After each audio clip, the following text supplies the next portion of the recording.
السلام علیکم ورحمت الله وبرکاتہ. ډیر معزز او محترم کتونکو مسلمانانو ورونو چې څوک هم ځان ته د نبی کریم صلی الله علیه وسلم امتی وایي او د نبی کریم صلی الله علیه وسلم سره مینه لري او د عشق او د محبت دعوه کوي، نو دا ویډیو خامخا وګورئ او بل په دې کې چې څه ویل شوي دي نو کوشش وکړئ چې دا په یاد باندې یاد کړئ، ځکه د نبی کریم صلی الله علیه وسلم متعلق یو څو خبرې کوو. زمونږ استادو د خوب پیغمبر امام الانبیاء امام الملائکه سید الانبیاء سید الاولین والآخرین آقای نامدار احمد مجتبی صلی الله علیه وسلم خپل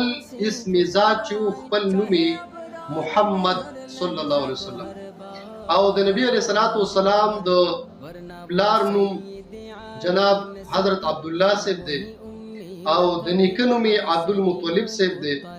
او د عبدالمطلب صاحب د پلار نوم هاشم دی او د نبی علیه الصلاۃ والسلام د نیا نوم یعنی د والد صاحب د مور نوم فاطمه او د نبی علیه الصلاۃ والسلام د مور نوم حضرت آمنه او د نبی کریم صلی الله علیه وسلم د مور نوم حضرت برا بنت عبد العزى. دا د نبی کریم صلی الله علیه وسلم مختصر د خاندان یو تعارف چې هر امتی له د دې پیژنګلا د دې معرفت ضروری او لازمی دی.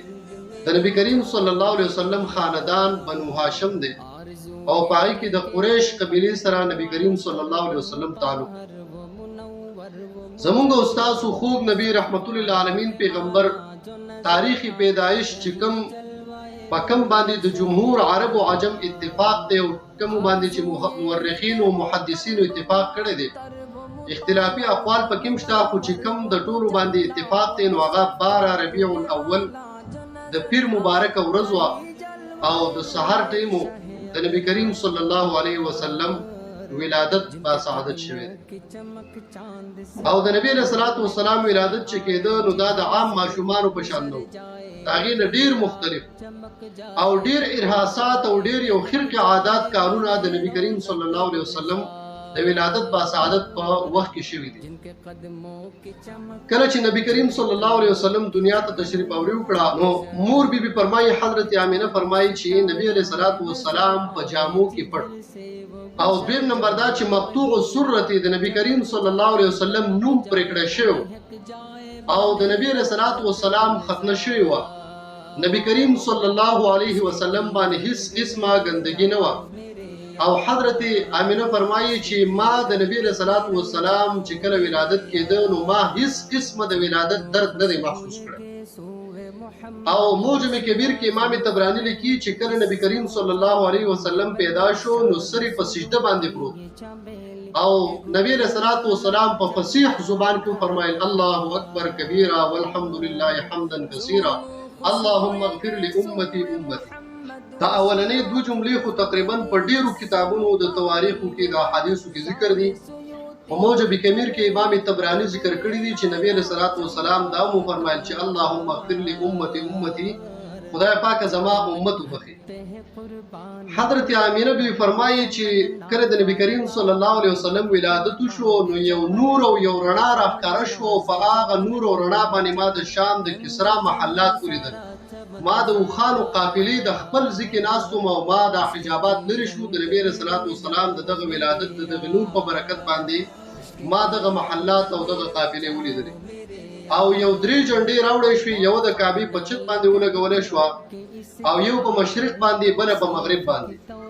او کمی دایان چې وي د نبی کریم صلی الله علیه وسلم د ولادت په موقع باندې هغه چې د اسمان د ستوري دومره د عبد الله سے په دې کور باندې راځون شي چې زمونږ به دا ګمان کو دا سن چې د ستوري په خکته باندې په دې کور راوځي او په دغه کال باندې د نبی رسول الله والسلام د برکته الله جل جلاله د مکی مکرمه چې څومره حامل خزوي ټول له هلاکان ورکړه د نبی رسول الله والسلام د برکته او د آتشکدي اور د هغه فارس ته خلکو چې هغه آتش پرستو د اور عبادت به کو او دغه اور به مړ کېدو ته نه پرې خو د زرو کارونه زیات بل شوی اور چې کله نبی کریم صلی الله علیه وسلم پیدا شو هغه اور چې دی هغه مړ شو او په خانه کعبه کې 380 بوتان خو دي چې کله د نبی کریم صلی الله علیه وسلم ولادت وشو هغه بوتان نسکور پراته او د دنیا وحوش او طيور چې دینو یو بل مبارکي ورکړي فرشتي چې کم دینو هغه سب په سب باندې ولاړ وي د نبی رسول الله د ولادت انتظار وکاو د یو دریاب د بل دریاب میانو یو بل مبارکي ورکړي د ځنګل زناور یو بل مبارکيان ورکړي چې نن دنیا ته د دواړو جهانو سردار تشریف اوري کړی دا او حضرت سویبا چې دا د نبی رسول الله د تر د ابو لهب وینځوا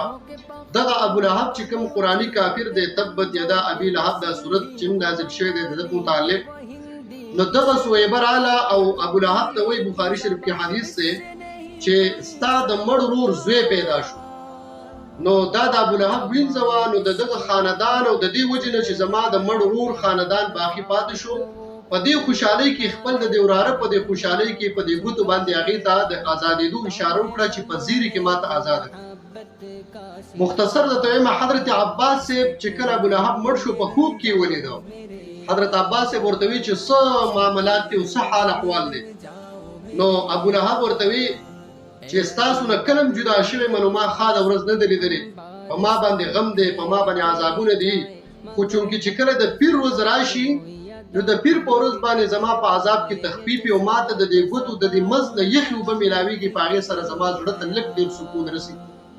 او دا ولی په څه وجه باندې وې دا صرف په دې وجه چې کله سویبر او ماده د نبی رسول الله والسلام د ولادت خبر را کول په زیری کې ما غي ته په دې ګوتو باندې اشاره کړې و چې ته آزاد یې